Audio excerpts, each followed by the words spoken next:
Football সাফ অনূর্ধ্ব 20 নারী ফুটবলে মঙ্গলবার ভুটানের মুখোমুখি হবে বাংলাদেশ।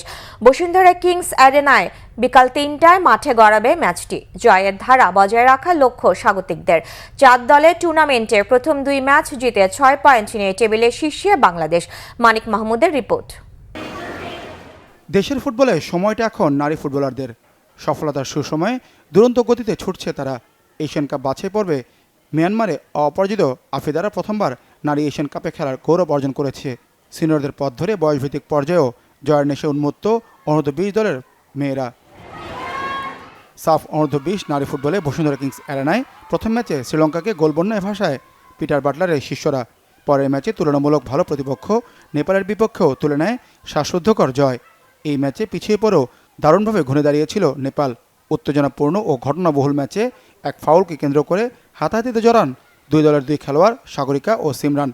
লাল কার্ড পেয়ে দুজনেই চলে যান মাঠের বাইরে, যে কারণে ভুটানের বিপক্ষে পরের ম্যাচে খেলতে পারবেন না বাংলাদেশ দলের অন্যতম গোল মেশিন, টুর্নামেন্টের প্রথম হ্যাট্রিক ওমেন সাগরিকা। আগের ম্যাচের ভুলগুলো থেকে ভুটানের বিপক্ষে ম্যাচ নিয়ে সতর্ক বাংলাদেশ দল। ম্যাচ নিয়ে কোচ আমাদের সাথে প্ল্যান সেটা আমাদেরকে বলবে, আমরা সেভাবে করার চেষ্টা করবো। দলের পরিস্থিতি আলহামদুলিল্লাহ ভালো, ছোটোখাটো ইনজুরি আছে, এটা থাকবে যেহেতু ম্যাচ খেললে একটু ইনজুরি হয়, তো আলহামদুলিল্লাহ সব মিলিয়ে ভালো। নেপালের বিপক্ষে ম্যাচের পরদিন রিকভারি সেশনে কাটিয়েছে বাংলাদেশ দল। শক্তির বিচারে স্বাগতিকদের চেয়ে দুর্বল ভুটান, তাদের বিপক্ষেও জয়ের প্রত্যাশা আফিদাদের।